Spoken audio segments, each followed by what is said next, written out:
All right, good evening, guys, and welcome to the Go Fish Weekly Wrap-Up. We got quite an exciting one tonight. I haven't been on in a while, so it's good to be back, give Brendan a bit of a break. But thanks for tuning in and supporting us as you guys do. Really appreciate it. So it's a bit of a season at the moment where where things are a little bit on the quiet, like you're kind of in between winter, it's going into spring and going back into summer now, and not the sort of best time of year. Richie, how you wits, Bernie? But look, there are still some fish around. There's a lot of garrick around if that's kind of something that you're into targeting. And not obviously they are under threat, as everyone knows. So catch and release is always advised using single hooks and whatnot. And then there's obviously some darga, again, some beck, those sort of fish also under a bit of pressure. So make sure you stick to bag limits and that sort of thing there. But it hasn't been wild by any means. There's still been a couple of snook around, as you do get throughout the year, and so obviously some more frequent than others. But it definitely hasn't been wild by any means. A lot of guys not being able to get out on the water. There's been some perler days during the week as well. And always the old story, I suppose. It's always perler during the week. Monday is the best day of the week for fishing.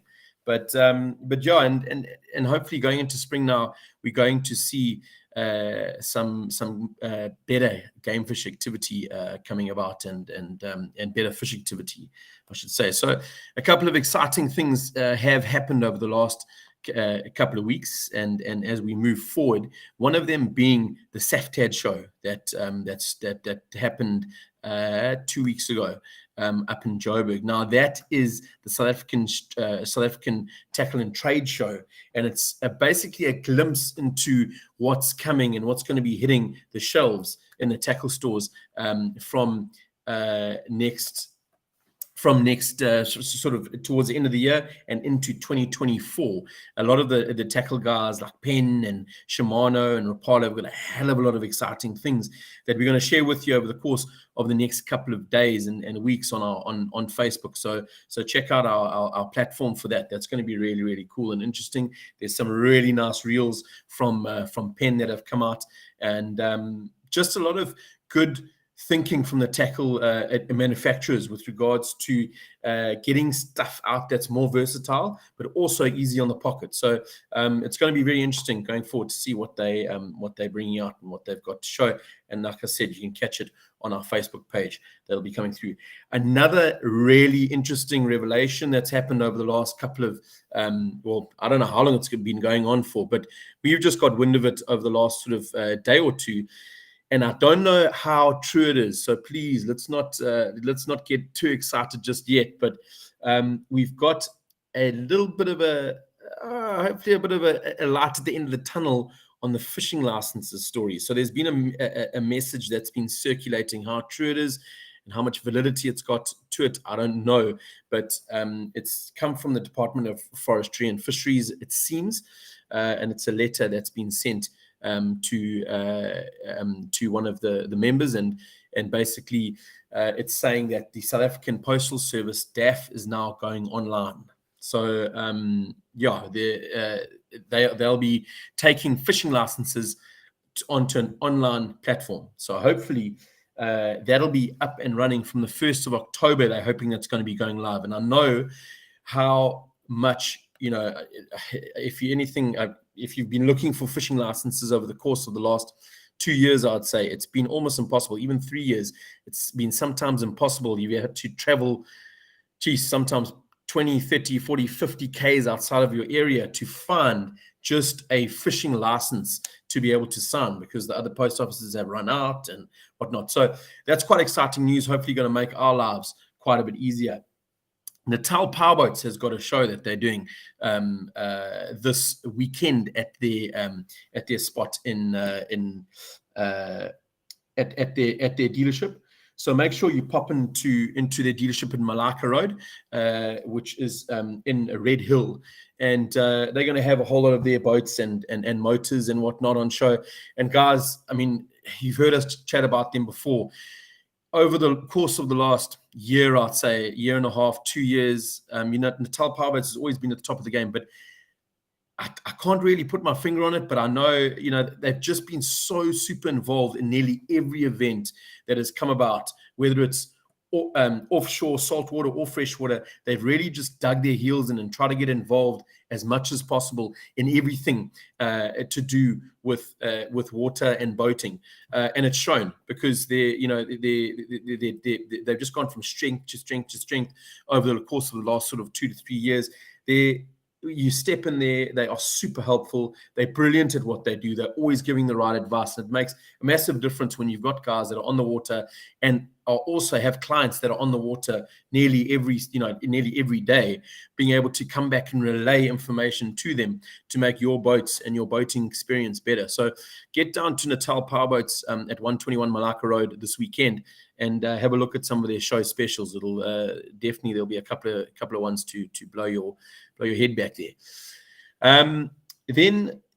So just we've got a really exciting a show lined up for tonight, and one of the legends of artificial fishing, Dwayne is going to be joining us. And just before he does, I just wanted to take Dwayne's going to be going over artificial fishing and taking it to one of his basically his fortes, which is estuary fishing. So we're going to be chatting a bit of estuary and harbor fishing, more on the artificial side, and he's unlocked a couple of secrets with some species that he's going to be going over with you guys and myself tonight. So that's going to be happening in about 2 minutes. But I just wanted to just take you guys to something that I did that was pretty special for myself and our family earlier on in July this year. We had been planning a Transkei trip for a really, really long time. And the Transkei to me is an exceptionally special place, not only for myself, but also just for family in general. And we'd been planning this for a long, long time. It's something that was that we needed to tick off the list, because we hadn't been down that far south in a long time. We had previously been to Hole in the Wall. I've been to Mazeppa before, and down to Wave Crest and whatnot. So we've been quite far south, but we hadn't done a Transkei trip in a long time. And this was our first one that we were doing with our families, our young family, and mates of ours. And I got to tell you guys, you'll have a look at these photos. Not too many big fish were caught, and a lot of the fish is on video, which will be coming soon onto our Facebook page, which you can have a look. But most of it was caught on GoPro. But just to give you a sense, guys, you've got to get down there. If you've got families and you've been humming and hawing about doing looking at a family trip and where to go, what to do, something that is cost effective and honestly is going to just create memories that are going to last forever, this is definitely the spot. So check this out. I'm going to share some awesome photos with you guys here now. So we went down to the infamous or famous Mazeppa Bay Hotel, and we had a couple of off days. The girls were building some forts and that, and those were the kids that came down. So quite young kids, and I got to tell you guys, they were absolutely blown away. And it's a kid's dream. But just look at it, and you can see why. I mean, it's anyone's dream. There's some fish that we battered in that, very, very lekker. But there's heading off to the famous bridge that goes connects the mainland to the island at Mazeppa Bay. And yeah, guys, it's just an incredible place. I mean, look at that from the cottage, looking back. It's absolutely incredible. There's a nice little bronzy that my wife got, and some awesome photos over the estuaries. This was one of the estuaries that we went down to on one of the days. There's just so much to do in the area. Look at that estuary. There was no one else around. It was just us. You feel completely safe down there. The locals are incredible. There you can see we had 1 or 2 drinks at a local shebeen there, which was epic. And then just some really, really I know it's been a while. We got the Transkei pictures. You got to share your screen, brother. You're telling us, look at this. We can't see your screen, dude. You got to share it. You're joking, man. I promise you're telling us like 800 stories. We can't see one photo. Cam, you see, I asked you how to properly do this. As soon as you said you check these pictures of the Shabin, my picture You're me and Cam popped up. you're the technical oak, you cake. Yeah. As soon as I said, check this pictures of the Shabin, it just went haywire from there. Okay, let me start again. There's the thanks, guys. No, Thanks for that. Appreciate that. There we go. Can you see it now? No. Can you see it now? No. No, you talk cut, man. No, I promise I know. you. Click the little button with the arrow pointing up to share screen like we did earlier. Entire screen, bro. Click it then. Share. There we go. Are we there now? Yeah. Now we there, my boy. Beautiful, man. Thanks, guys. Shot, appreciate that. Cam shot. That would have helped away earlier, eh? But you were just running off to I don't know do what.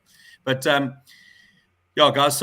So we had as I was saying, this is pointless going through all this again, but just to share some of these photos with you guys, it was absolutely phenomenal, and you can see why it would sit in a kid's mind. I mean, as it did with us, going to a place like this, because it's just unlike anywhere else in the world. It's just vast expanses of beaches, that are just never end. These estuaries. This was an estuary we went down to on the second to last day. We were there for 12 days. On our second to last day, we went down to this estuary.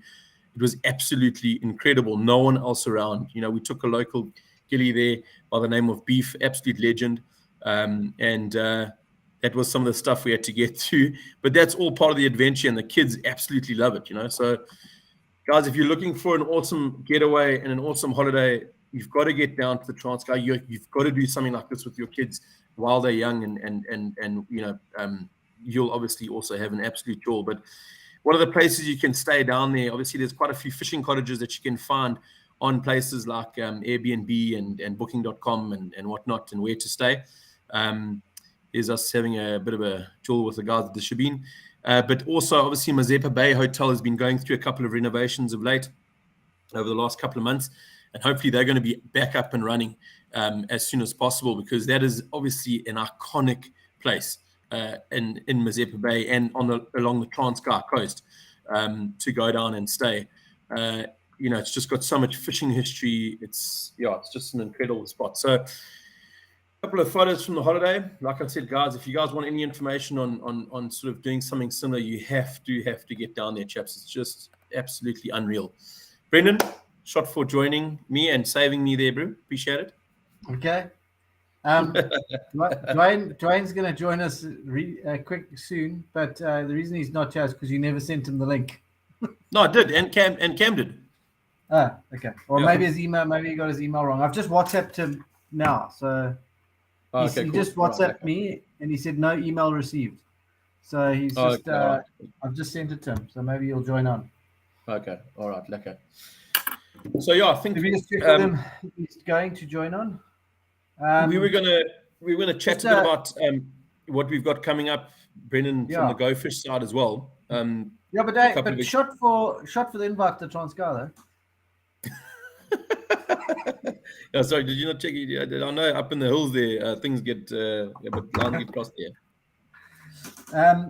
I think before Dwayne pops on, maybe just take the opportunity to chat about a few things that are coming up. You spoke about the Natal Powerboats, the show this weekend, eh? Yeah. How do you pronounce it? Malacca Road. Malacca. I thought it was pronounced some other way. Malacca. Malacca. That Suzuki show is actually nationwide as well. So Suzuki dealers across the country are having it too. So it's actually really lekker. So if you're in Cape Town or in Joburg or wherever else, it's they got the same sort of thing going on. So that's pretty cool. We are busy putting together a trip to Zingella at the moment. We've been putting it out there, and so basically it's a fly fishing getaway, really, to the magical Zingella Safari Lodge on the banks of the Tugela. We've been there ourselves. We went on an epic trip. It was 2 years ago now, eh? Sure. Yeah, it was 2 years ago, and we didn't go last year, but man, that is an awesome place, eh? And Yeah, it's special. like And I think we've that put the in the important post, thing to mention, Brendan, is that like a lot of the guys might get a bit intimidated with hearing that it's a fly fishing trip, but you know, I mean, I don't consider myself a fly fisherman. I don't think like a heavy, you know, sort of involved fly fisherman. And there's a lot that obviously we learned, but there's guards and that sort of thing that are going to be coming along, that are going to be showing us the ropes and that.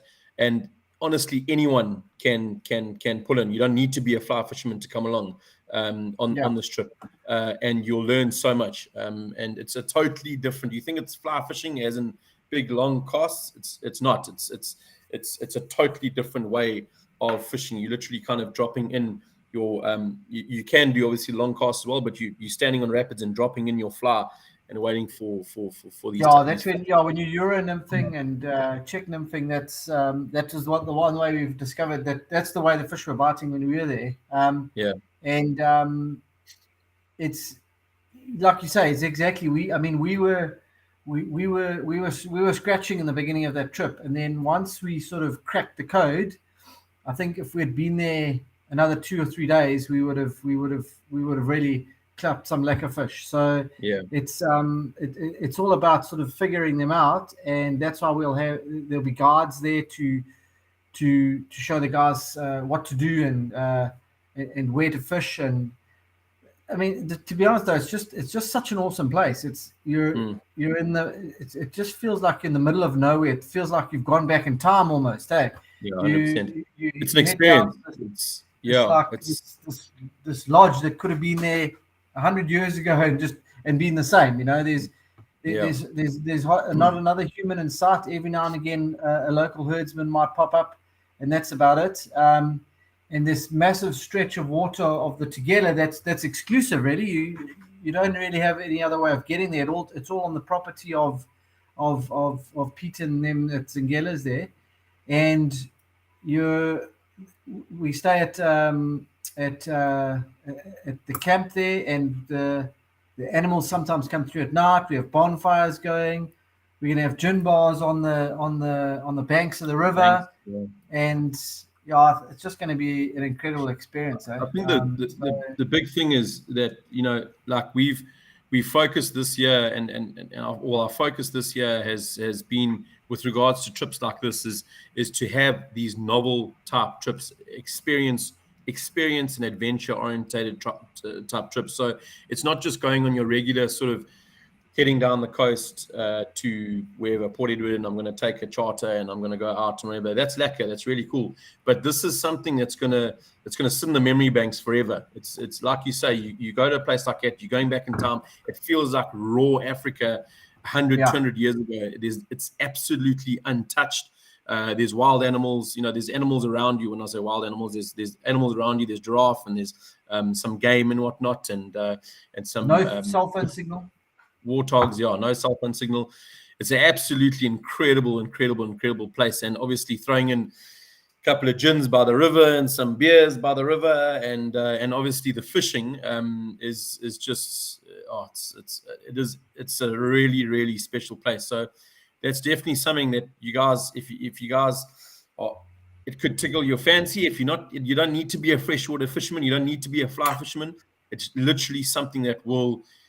You'll go back. It's like 1,000%. You'll be converted after this. You'll be converted after this weekend. There's no two ways about it. I mean, we went up there and we just can't wait to get back up there. It's 4 nights. It's 4 nights included, and you basically have 4 days of fishing as well. So you got 3 full days of fishing, and then if you arrive lunchtime on the Wednesday, you've got a half day to fish, and then you can leave at lunchtime on the Sunday, and you've got a half day to fish there. So you've pretty much got 4 days of fishing as well. 3 full days and 2 half days. So 100%. That's drop us an email on events@gofishmagazine.co.za or drop us a line on Facebook or whatever, and pull in and join. I think Dwayne's here. Oh no, he's waiting off again.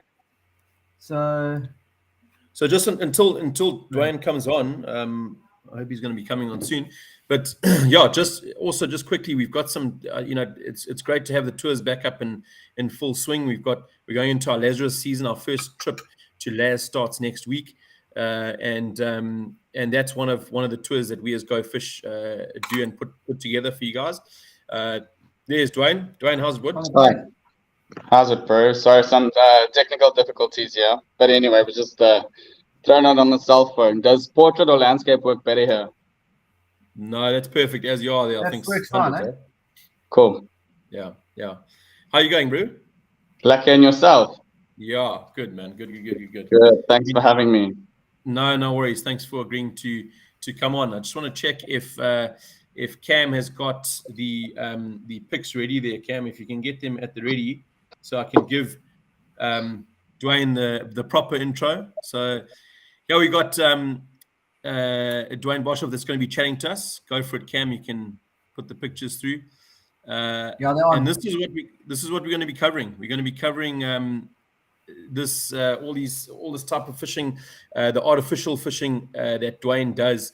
Absolute legend of artificial fishing in estuaries and pretty much offshore as well, as I've seen. He's the oak that when everyone else is catching, he's the oak that's pulling them over the gunnels. So when everyone else is not catching, sorry, he's the one that's generally pulling them over the gunnels. So there's definitely a code that he's cracked. He fishes hard, and hopefully he can unlock a few secrets and tips and techniques for you guys tonight.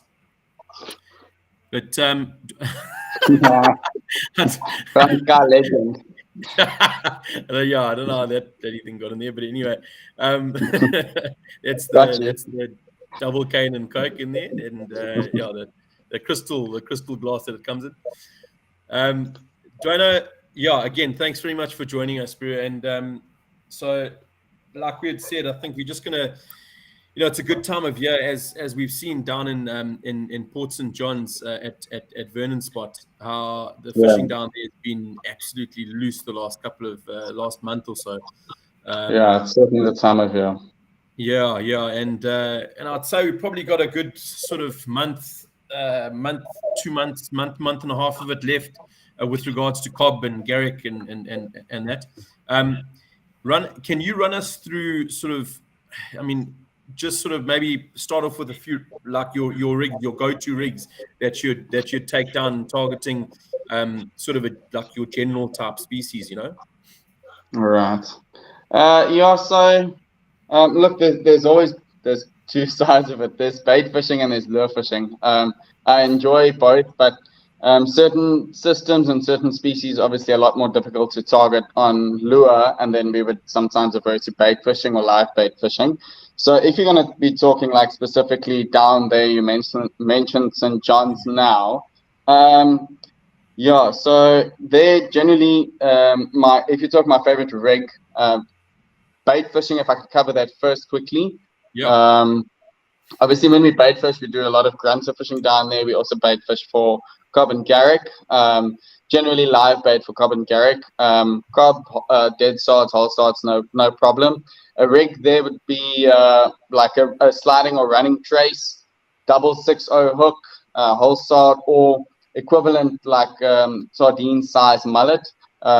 You're perfect, you can't go wrong. So that rigged on like a 30 to 40 pound. Obviously, if I'm fishing there, the current and the tide rips in that river, and sometimes you end up fighting fish a little longer than you would like to. So I don't go too light on the hook snoot there. And obviously the Garrick, they tend to rub you off quite quickly with their like sandpaper type teeth. And then obviously I would down rig that. So most part of the river isn't deeper than 2-3 meters. So you down rig it, every now and then it gets lifted off the floor in the current. That sort of covers it. If I say down rig, running sinker, generally about an ounce or ounce and a half. Grunter, obviously, I would fish like 3/4 ounce or half to 3/4 ounce. Same sort of sliding trace, single hook. On that trace, Dwayne, that your bite trace, what sort of pound are you using there? What are you going like 50 pounds, 40 pounds? Yeah, so 30 to 40 generally on when I'm fishing live bait or targeting like carp and garrick, bigger fish. So yeah, that I generally do on like a 3,000 size reel with like 15, 20 pound braid. But like I said, because of sometimes the time spent fighting the fish in the current, depending on obviously what the tide is doing, yeah, I'd go slightly heavier there. I wouldn't really recommend that you go less than 30 pound. And I generally rig that up on like, say again, 30. No, I'm saying like hook size. What are you? Hook I mean, size, obviously depending on the bait. Yeah, depending on the bait, but generally I enjoy fishing like a 660 hook. So, but depending on the bait, one through the nose, obviously the other lower down on the back, and that covers both pretty much cob and garrick, no problem. Okay. Sorry, man. There's a bit of a delay. When you're pitching that bait, are you paying attention to any specific area where you wanting to put that bait for those fish? So, yes, when I'm doing that sort of thing, I like sitting generally in the channel or main flow of water. It's obviously generally tide related. When that pushing tide moves through, you just look for sometimes you would see color lines, sometimes you would see rips. But we also obviously use the fish finder, do a bit of sounding, checking. So if I can say in the riverbed or in the main sort of channel or deepest part, if I'm been targeting garrick and carp, that's generally the sort of go-to. Okay, all right. Yeah. And your grunter rig? So the grunter rig's just a straightforward same sliding sinker trace, sliding sinker bead swivel, 400, 500 hook snoot, generally about a 110 bait holders. I enjoy fishing when there's current or movement of water. They do aid or assist if you don't want to be using cotton for finesse like stuff. Sometimes if I use cotton, obviously I use the thinnest ghost cotton I can find and bare minimum of it, just to present the bait nicely. And then they're obviously generally about 15 pound, 12 to 15 pound is sufficient when you're targeting grunter. Depending on your tackle, generally I fish quite light. So I would fish like 8 to 10 pound braid, 12 pound braid, and I will step the hook snoot up just a little bit more than that. You don't really have issues with being cut off, snagged, being rubbed off. So and obviously once again the current and tide can move quite quickly there, so you don't really want to be fishing any weight smaller than sort of 3/4 ounce to 1 ounce. So and then there to the bank type thing. So I would often position myself in the channel, fish my live baits or trap sticks, if I can call them that, targeting the bigger fish straight down in the current, and then those grunter rigs, they obviously don't offer as much resistance in the current, so if you throw them out to the side, they'll kind of sit there. I'd like throwing them up just onto the banks, obviously on either side, if I can reach it, depending on where I position. Okay, all right, cool. And sort of like your rod sort of weight that you're using for those sort of rods and that? Sure. So when fishing, like I said, generally I enjoy light tackle. It probably comes from the spinning background. So even when I'm bait fishing, I don't fish excessively heavy. I generally fish a lot of 1,000 size coffee grinders, but I'd always recommend like 1,000 to 2,500 size coffee grinders, hundreds, 10 to 15 pound. I do a lot of braid fishing, so it's just my preference, but I would say 10 to 15 pound braid on sort of like 7 foot medium rods for grunter fishing. And obviously when I fish with live bait and target carp and garrick, I'll generally step it up to like a 3,000 size grinder with 15 to 20 pound braid. And there obviously I'll go like medium heavy sort of rod. So I generally like use a Supernova. It's quite a beefy stick for that sort of application. Okay. Just give us a bit of an idea on the take on that live bait and how to sort of negotiate that, because I know with obviously you're talking two different species. What do you when you start getting sort of a bit of an inquiry on that live bait? How do you play it? Yeah, so it's a good question, and it sounds, I guess, it's a bit of a guessing game, especially if you're down there now this time of year. You really don't know what it's going to be, and obviously, if it's daytime, there's a high possibility that it's going to be a garrick more so than a cob, and at nighttime, obviously, other way around. Although we've got cob daylight, nighttime, and the same goes for garrick, both day and night. Obviously, everybody knows when fishing for garrick, it's important to let them eat. They have a special or unique way of eating their dinner by means of scaling a bait first and whatever. So you've got to allow for that. However, I find generally a lot of the cob bites will be like a pick up and a go. There's no playing, so to speak. So I will let that fish run and allow him to so-called eat that bait and turn and move away from me before setting the hook. And if he keeps going 5-10 seconds, I'll be setting the hook for sure. Where garrick, I often find, depends on whether they're alone or if there's multiple garrick around. Because if there's multiple garrick, sometimes they'll grab and run. You'll think it's a cob, but it ends up being a garrick. But yeah, they certainly they're a little bit slower in their take, and obviously short, quick bursts and stop, and you can feel them mangling the bait, and then they carry on again, and then they'll stop. But yeah, once they get going, also for a constant run, 5 to 10 seconds, like then I'll generally pin him. I mean, if he's running away from you, even if he hasn't swallowed the bait, if he's running away from you and he's taking line off your reel, he's got that bait in his mouth. Make no mistake. So if you're fishing with the proper hooks, circle hooks, you can't go wrong. Okay. And you obviously want to set your drag really, really light. Like obviously when you grunter fishing, that you have a drag. Both the live cob and garrick. Yeah, 100%. Both for the grunter fishing and the cob and garrick, loose drag as possible. Ideally, you don't want the fish to feel or detect the resistance of the drag, because that might put them off of picking up the bait. So you fish as light as possible, obviously, so that the current doesn't end up peeling line off your reels. The resistance that the live bait or bigger baits might offer in the water. But obviously, so you would start with a loose drag, and obviously once you set, I would often just hold the spool to set and then tighten as going into the fight. Alternatively, you can open the bail arm and set, but you've got to test, because you don't quite know how much you're setting. So it just depends on what reel you're using, but generally I'm fishing front drag coffee grinders. But so I guess I've got the neck of that. And so it is very much finesse fishing when it comes to making sure you're getting the bite and setting the hook. 100%. And something that's going to pertain to both the artificial side that we're going to get into shortly and the live and the sort of bait side. It's a question and a debatable question, I suppose, with a lot of people. Tides and moons. What is your preference on that? So when it comes to estuary fishing, generally I prefer fishing around a spring tide. I find estuaries the fishing generally is very tidal. So you need water in the estuary, and it's the pushing tide quite often that will bring the fish in. So you can catch fish on both a pushing tide and a draining tide.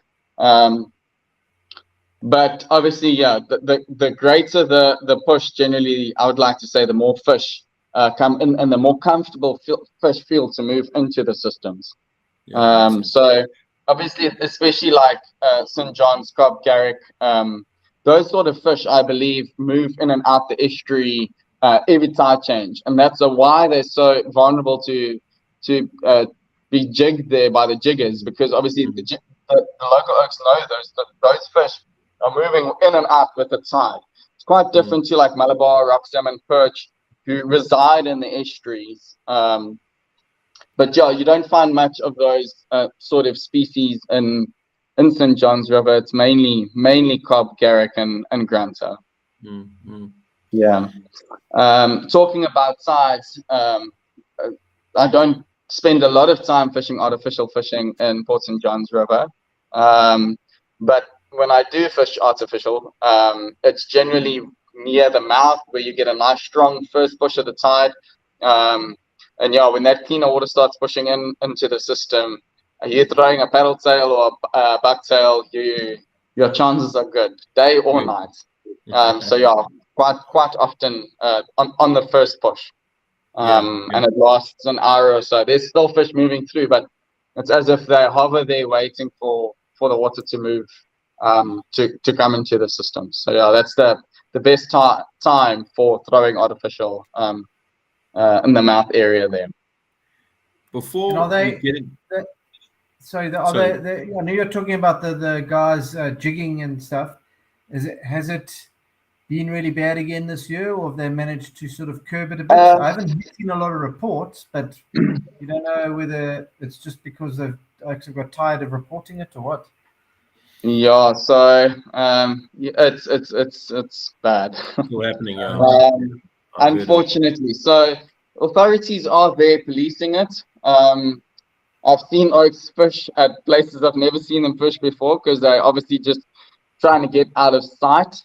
So if you're from by foot or from the road, you're not going to see them. If you're on a boat in the river, they're easy to spot. But the problem is the authorities are there in daylight hours only. So the sim takes place in the dark. And then, but not something I wish to discuss now. Just to me, I've witnessed, I've seen it, I've experienced it. They are of no harm to you as a fisherman. Obviously, I do bear in mind I do most of my fishing off of a small boat in the system there.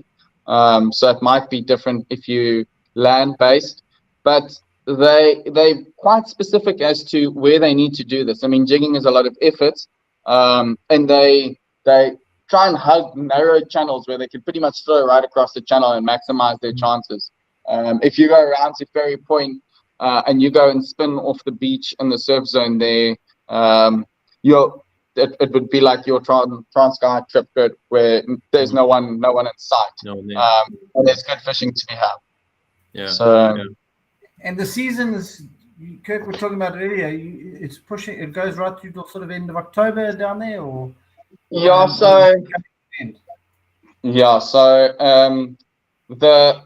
season generally starts obviously. I would say down there like May, June, that the cob and garrick start showing up, and from my experience, until the first heavy rains, when that system turns brown, it fishes well, and even if it's brown, make no mistake, it still fishes well, or also fishes well. The garrick, obviously, they don't stick around much longer. They'll probably be it's probably already tapering down. I'd say the height of the season's past, but you'll probably still catch garrick there right up until right until October, no problem. But yeah, then obviously talking about October, it's supposed to be the best month for cob. They often say Cobtober, especially down there. But yeah, they do start in June already, and you'll get them right through. So until it comes down and floods, the catchment area for that so-called river is actually Kokstad. So if you need to monitor if there's a lot of rain in Kokstad, generally it affects that river quite severely. Okay, that's interesting. And although it's a big mouth and it's active and there's tide changes and water movement all the time, I think the catchment area is so big and it's quite a big river. So when it comes down, it can come down properly. Make no mistake. I mean, they had some horrendous weather and floods there early on this year. So I remember that. But yeah, certainly September has always been my favorite time to go down there because the grunts will start moving through properly now already, and you still get the cob and the garrick. So yeah, it's certainly a nice time of year. Do you want to quickly just go over what you've become pretty well known for is your rock salmon, if you don't mind?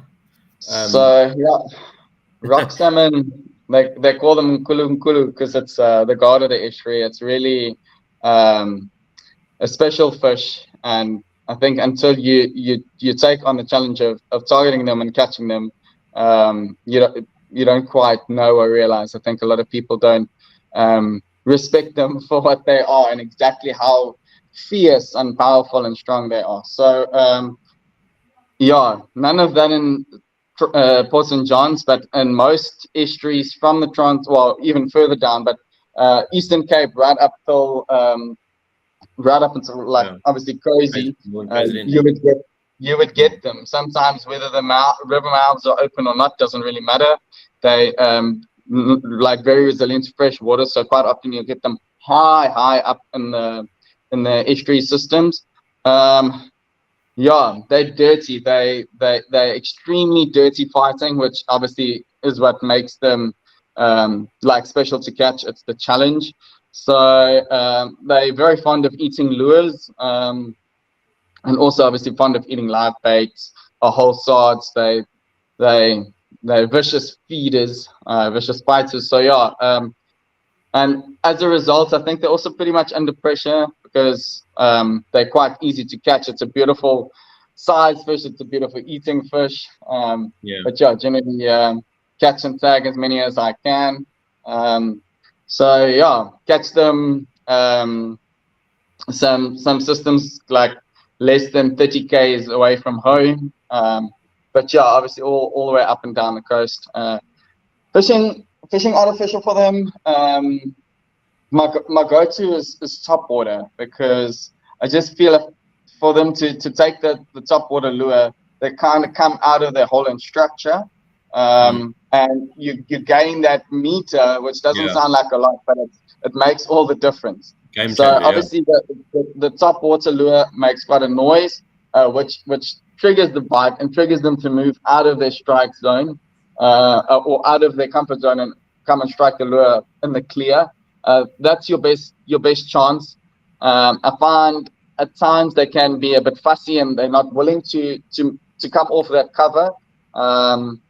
And then obviously stuff like live baits or the real deal is going to be hard to beat. But yeah, I find artificial fishing a little bit tough, and via the fact that it's difficult to present an artificial lure in a finesse manner, because of the leader line that you've got to fish. So generally, if I have to fish and target perch and kingies and stuff in the estuaries or in the bay, I'd fish 10, 12 pound, no problem. 15 pound depends. But when targeting rock salmon, those things sit in thick cover. They love rocks, mangrove roots and stuff. So yeah, you really got to be able to hit and hold, so to speak, and prevent them, because if they turn, they're going to cut you, and they're professional at doing that. So you kind of can't really afford to fish less than, if I'm fishing finesse on a like with artificial lure, like 25 pound. Anything less than that is going to lead to tears. You're wasting your time. So obviously with 25 pound, you start affecting the action of the lure, and things get a little bit more tricky. And then sometimes if the top water bite's not on, it works well. Like generally it works, obviously most facets of fishing, first light and last light at its best. I also fish soft plastic drop shots for them. Sometimes I'll fish slightly bigger profiles, like 4 or 5 inch profiles. I'd fish them weedless at times, because you've got to get it into the cover, so overhanging trees and stuff like that. But yeah, like I said, they're pretty difficult to catch on artificial, because they really hold in the cover, and unless you present the bait inside, you don't get the bite. And if you do get the bite and you're inside, it's kind of tickets. So I also spend a fair amount of time fishing for them with live bait. And then obviously you can catch them on whole sardine heads. The guys use all sorts. What are your sort of favorite top water baits for them? So I fish a lot of like walk the dog style lures that don't have a cup splash. Sometimes I feel that's a little bit too much. But if you can't trigger the bite, it's worthwhile mixing up. So I did grab a few examples here. If I could show you, Strike Pro, Hot Dog. This thing is old school, but still a killer. So in the estuaries, I enjoy fishing these because they're not excessively large, and the perch really dig them too. So it's about a 7 centimeter, 68 mils or something like that lure. So yeah, strike throws, all sorts. This is I can't even tell you the brand, but you buy them at Bass and Manning's. They're cheap. They work extremely well too. Sorry for not being able to announce the brand. And then obviously these cheap sort of cup poppers, 70 to 80 mils sort of deal, as that's generally obviously the size of the bait fish that you're imitating, the small mullet inside the estuary systems. Yeah, these things sensation. All the TYC, all the different brands make them. You don't need to go anything fancy. I find with topwater lures, you don't need to splash big money because there's not a lot of action from the lure. It's what you apply to the lure. It's not like Rapalas that have lips that some obviously tend to pull to the side or whatever. Like there, it's worthwhile buying something a little bit better. But topwater, yeah, it's really what you do with the topwater lure. So obviously these lures that don't have the cup, they generally they walk. So it's like stick bait vibe, where obviously you just switch the rod tip and they will dart left to right and imitate an injured bait fish. So yeah, that's probably my favorite topwater lures. Is and you're like throwing that on your 12, 15-pound rig there? Yeah, so when I'm targeting perch, which is the most predominant fish in most estuaries, and super fun to catch because they really love eating topwater and they don't give up. Obviously, the bite is visual and it's exciting. So when I'm throwing these sort of smaller lures like this here, certainly on my 12, 15 pound sort of a setup, I probably lean to my slightly heavier, so like a medium rather than a medium light or a light, with like 15-pound braid. But yeah, when I'm throwing slightly bigger profiles, targeting the rock salmon, then I'll step it up to the 20-pound, because if you're specifically looking to target rock salmon, and you're going to be fishing where they're hanging out, in and around structure, well, then you're wasting your time with a 12-pound rig for sure. Okay, all right. Yeah. So just quickly, because we're sort of running short on a bit of time here. Quickly, your light and your heavy rig that you're using, rod and reel. You said your sort of 12-pound type, 12-pound braid. What sort of rod and reel have you got on that?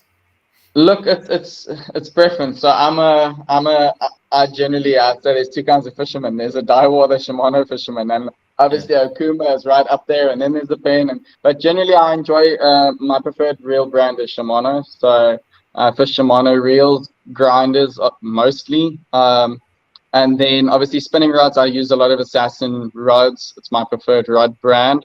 So Tempests, I use a lot of Infinities. That's my favorite sort of estuary come harbor light tackle spinning rods, and the light sort of thing. And obviously they've got a full range from ultra light, medium light, medium heavy light. So I use them up to sort of medium, and obviously once I go beyond that, well, I have a medium heavy Supernova, which is capable of pulling for sure. Like I've used it on a ski boat spinning. Like that thing's incredible. Okay, all right. Cool, man. I think that sort of 7 foot, those sort of ratings. I mean, I think they make it quite easily for us nowadays. Yeah. With all the different rods and ratings, and so yeah. Are you just quickly on those poppers? Are you changing out the hooks on those smaller? So I generally do. Yeah, I generally do. The cheap, especially the cheaper stuff, they come with real cheap and nasty hooks. So I feel it's worth splashing a bit of money and setting a lure with some proper hooks. Your hookup rate, your landing fish rate, should you hook a decent fish on it, you're much better off. And I mean, even that, there's so many different hook brands. I generally like using on the finesse sort of stuff, because you also can't afford to go too thick gauge. So I use Gamakatsus quite a bit on these sort of topwater lures. Okay. Yeah. Just quickly, something that's like not bugging me, but I don't know if maybe the guys are getting fish on them up here, but Brendan, you probably also have seen it. I think it's a guy by the name of Craig Parts down in the Eastern Cape. Yes. Is that correct, eh? And he gets grunter on top water. Have you got any grunter on top water? Yeah. So definitely not local, and it doesn't really even happen in the Eastern Cape or in the Transkei. It happens in the Eastern Cape, further, far down. Yeah. So the Breda is well known for that. It's because of swimming prawn that they get in those rivers and systems that allow them to target grunter on top water. Catch a lot of a fair amount of Western Cape waters. Yeah. Yeah, Western Cape. That's right. Yeah, sorry, not Eastern Cape. Yeah. 100%. So locally, the so-called best artificial lure generally for grunter would be drop shot. So we fish 3-inch drop shots in your natural colors. You fish them slow on the bottom, it's going to happen. And I'd say generally, for some reason, November always seems to be the most productive month for catching grunter, especially when it comes to catching them on artificial. Local here, like if you're talking Durban Bay. And what is it not possibly a spawning month for them where they get a little bit more aggressive? Yeah, it's possibly, but I don't know the science behind it, so I just know the patterns. And Dwayne, what sort of ounce jigget are you using there? Like quarter ounce? Generally quarter ounce. Okay. When targeting like bottom feeding species like grunter, because it's obviously important that you present that bait on the ground, and then no bigger than 3-inch. Goldfish, river prawn. Yeah, goldfish, river prawn. You go and drop those on the drop off, so you're bound to come around. Sure. Okay.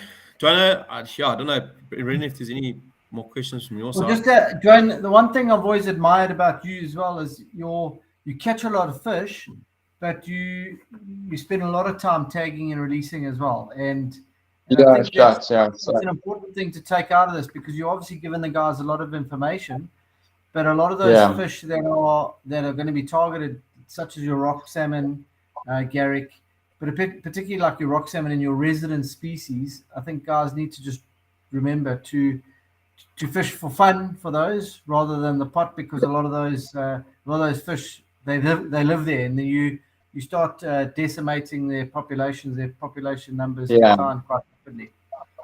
So 100%. Yeah, I mean, they generally use estuaries and stuff to spawn. So there's a reason why they move up into the estuaries, and one's got to respect that. I mean, I'm a ski boat fisherman, so naturally I think I've got that background where we keep our catch, but to a certain extent, like there's a lot of fish, like Garrick is one of them I hold very dear to my heart. So and then I've really been enjoying the tagging thing. It's been a good journey. I've only been tagging for 2.5-3 years or so. I've always considered it, but never actually gone through the effort of signing up or applying and writing a motivational letter and whatever. But I've tagged about 400 fish already in the short journey, and have had multiple recaptures. And obviously a lot of my fish tagging takes place offshore, where you don't often get as many recaps as the land-based guys do, targeting those fish a lot on the shallow inshore so-called zones. But a number of my own fish recaptures. We've recaptured some of our yellow bellies. What's your most notable recapture then? I presume it's an offshore recapture.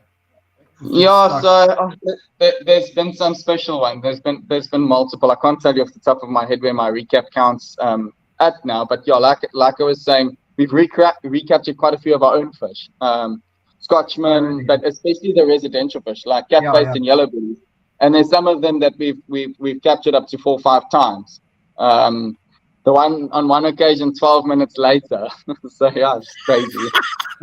I was gonna say as a joke, how many minutes between when you tagged and when you caught it? And well done. Give it a chance, guys. Move off the reef, bro. But once again, goes to show how vulnerable they are. Yeah, well, that is true. No, Dwayne, thanks so much, Brew, for joining us. Yes, I really appreciate it. It's always getting someone like you on. Yes, it blows Oak's minds to get all that information. And it's a hell of a lot easier not to get swindled when they walk into tackle shops. Now they know what they're talking about. They know what they need to get and where they need to fish. Yeah. And just, I mean, you fished that Intumfoof River. I think just to give old Vern Melion a shout out there. He's got two incredible systems in that Intumfoof River and Port St. John's.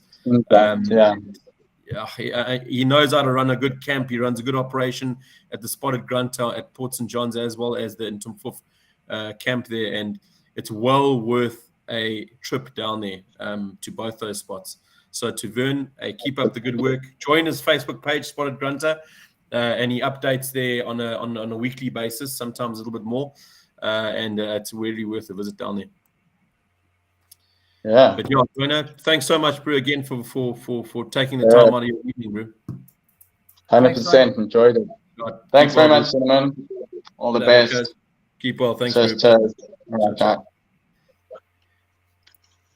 Brendan, yeah, I don't know from your side if there's anything more, bro. No, that was very interesting, Sherbet. So we need to head down there soon.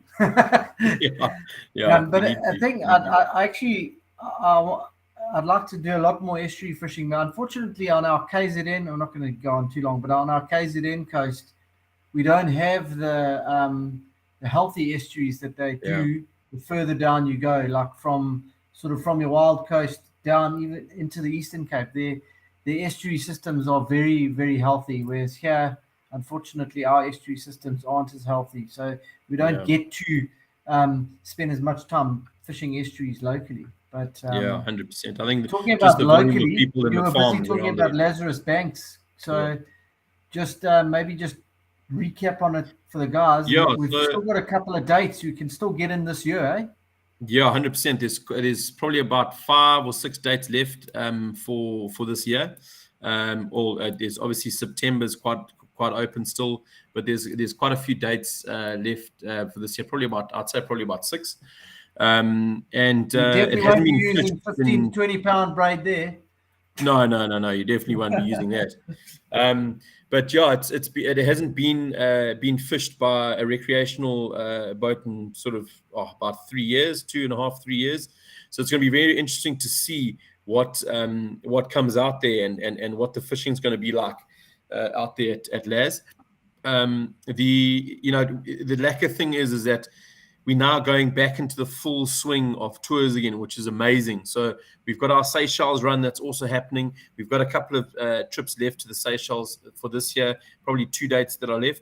And it's a really good time of year to go and fish the Seychelles. You're fishing off of a liveaboard. You're fishing an area called Koitavoy.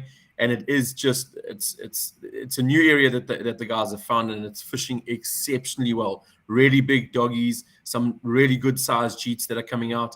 It's fishing really, really nicely down there. That also feeds into next. New means also quite remote and untouched as well.